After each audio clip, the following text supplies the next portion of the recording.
Acompanhe agora Momento Catequético, com o Cardeal Dom Paulo César Costa, arcebispo de Brasília. Amados e amadas de Deus, estamos celebrando este quinto domingo do tempo comum. E neste quinto temos diante de nós um texto tirado do capítulo 1 do Evangelho de São Marcos, dos versículos de 29 a 39. Naquele tempo, Jesus saiu da sinagoga e foi com Tiago e João para a casa de Simão e André. A sogra de Simão estava de cama, com febre, e eles logo contaram a Jesus. E ele se aproximou, segurou sua mão e ajudou-a a levantar-se. Então a febre desapareceu e ela começou a servi-los. À tarde, depois do pôr do sol, levaram a Jesus todos os doentes e os possuídos pelo demônio. A cidade inteira se reuniu em frente da casa. Jesus curou muitas pessoas de diversas doenças e expulsou muitos demônios. E não deixava que os demônios falassem, pois sabiam quem ele era. De madrugada, quando ainda estava escuro, Jesus se levantou e foi rezar num lugar deserto. Simão e seus companheiros foram à procura de Jesus. Quando o encontraram, disseram: "Todos estão te procurando." Jesus respondeu: "Vamos a outros lugares, às aldeias da redondeza. Devo pregar também ali, pois foi para isso que eu vim." E andava por toda a Galiléia, pregando em suas sinagogas e expulsando os demônios. Amados e amadas de Deus, se percebermos bem, 3 elementos chamam a atenção nesse texto. No primeiro momento, Jesus está na casa de Simão e cura a sogra de Simão. Segundo momento, trazem para Jesus as pessoas doentes, os endemoniados, Jesus os cura. Terceiro momento, nós vamos encontrar Jesus que está rezando num lugar deserto. Trabalhemos um pouco esses 3 elementos. O Evangelho começa dizendo: Jesus saiu da sinagoga e foi com Tiago e João para a casa de Simão e André. Jesus estava na sinagoga, aqui já supõe-se que é dia de sábado, e Jesus sai da sinagoga. A sinagoga é a casa da palavra.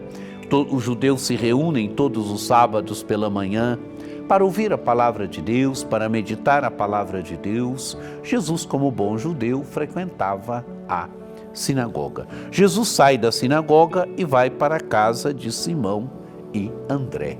O que Jesus encontra na casa de Simão?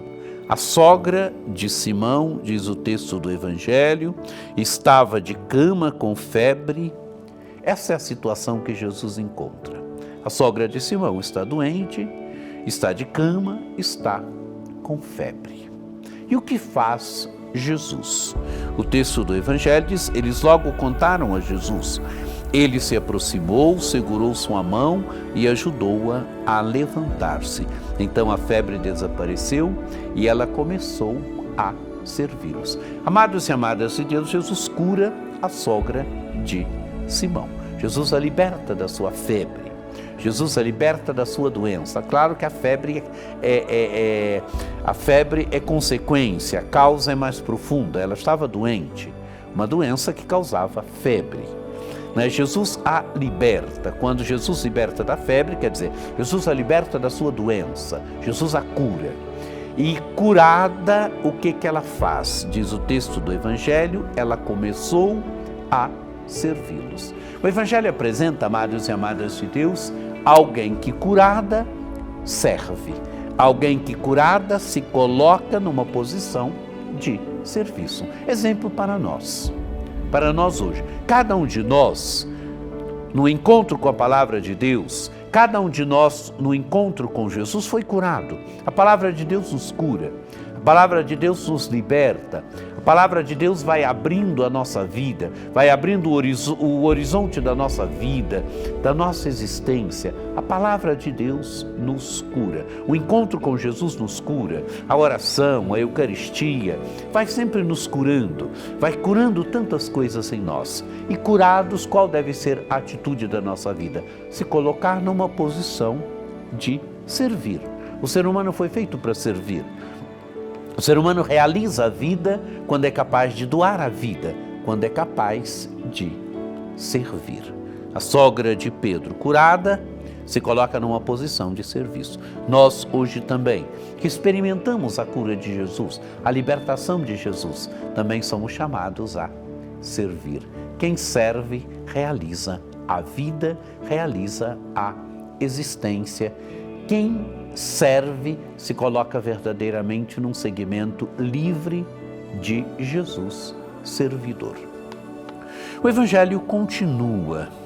À tarde, o que acontece? Diz o texto, à tarde depois do pôr do sol, levaram a Jesus todos os doentes e os possuídos pelo demônio. Trazem até Jesus. Diz o texto do Evangelho, a cidade inteira se reuniu em frente da casa. A imagem da casa de Jesus. A imagem da casa que repito sempre. Santo Agostinho dizia, a casa de Jesus é a igreja. A igreja é a casa de Jesus.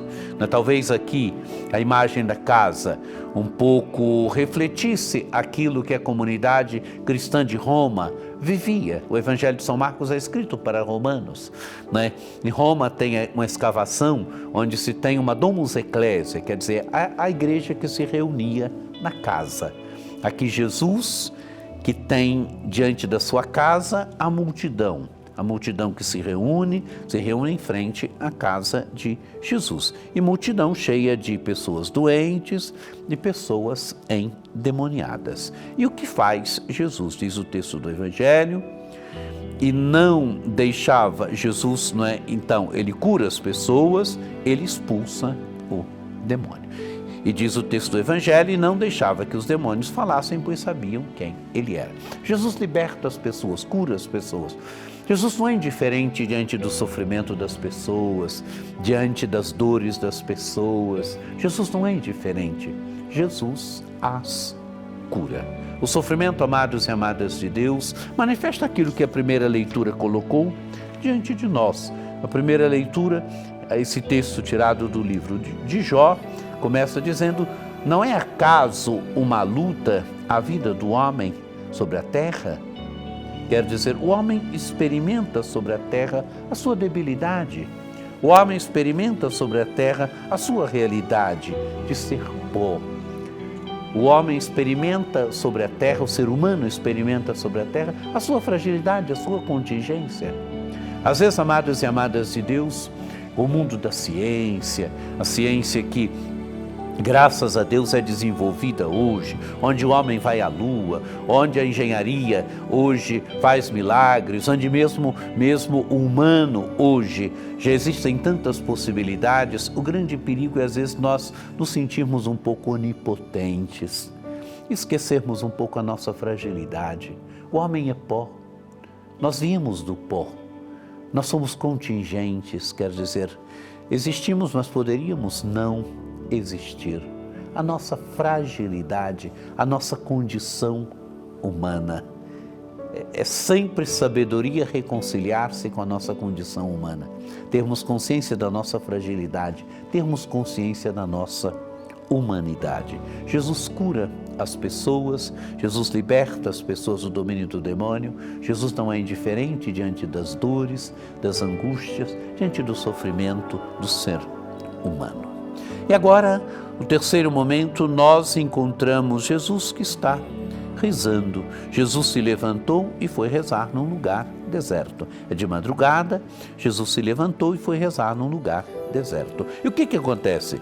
Simão e seus companheiros foram à procura de Jesus e quando encontraram, disseram, todos estão te procurando. Jesus vai rezar. Imagem bonita de Jesus que reza.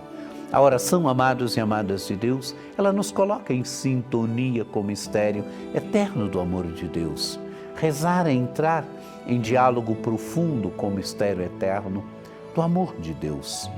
Rezar é dialogar com Deus. A oração é importante na nossa vida. Jesus rezava. O cristão, ele deve rezar. A oração de Jesus nos ensina que nós também devemos rezar. Querem, de certa forma, segurar Jesus. Não querem que Jesus parta, não querem que Jesus vá para outros lugares. O que faz Jesus? Não é? Simão e os discípulos que vêm até Jesus dizem para eles: todos estão te procurando. Qual foi a resposta de Jesus? Vamos a outros lugares, às aldeias da redondeza, devo pregar também ali, pois foi para isso que eu vim. Jesus é um profeta livre, é o Filho de Deus que age com liberdade, é o Filho de Deus que tem consciência de que deve ir de cidade em cidade, de aldeia em aldeia, colocando em movimento o reino de Deus. Por isso não pode ser retido, não pode ser detido, porque ele deve ir de cidade em cidade, de aldeia em aldeia, colocando em movimento o reino de Deus. E o evangelho se conclui: e andava por toda a Galileia pregando em suas sinagogas e expulsando os demônios. Andava por toda a Galileia pregando nas suas sinagogas, expulsando os demônios, cumprindo a sua missão. Contemplemos, amados e amadas de Deus, este evangelho, contemplemos essa palavra de Deus, deixemos então que a palavra de Deus também nos cure, que a Eucaristia, que a oração, que a caridade, vá curando também tantas coisas que existem em nós, que precisam ser curadas, e que curados nós também possamos nos colocar sempre numa posição de serviço, de doar a vida, porque é assim que o ser humano se realiza. Que você tenha um domingo muito abençoado, que por intercessão de Nossa Senhora Aparecida, desça sobre vós, sobre vossas famílias, a bênção do Deus Todo-Poderoso, que é Pai e Filho e Espírito Santo. Amém.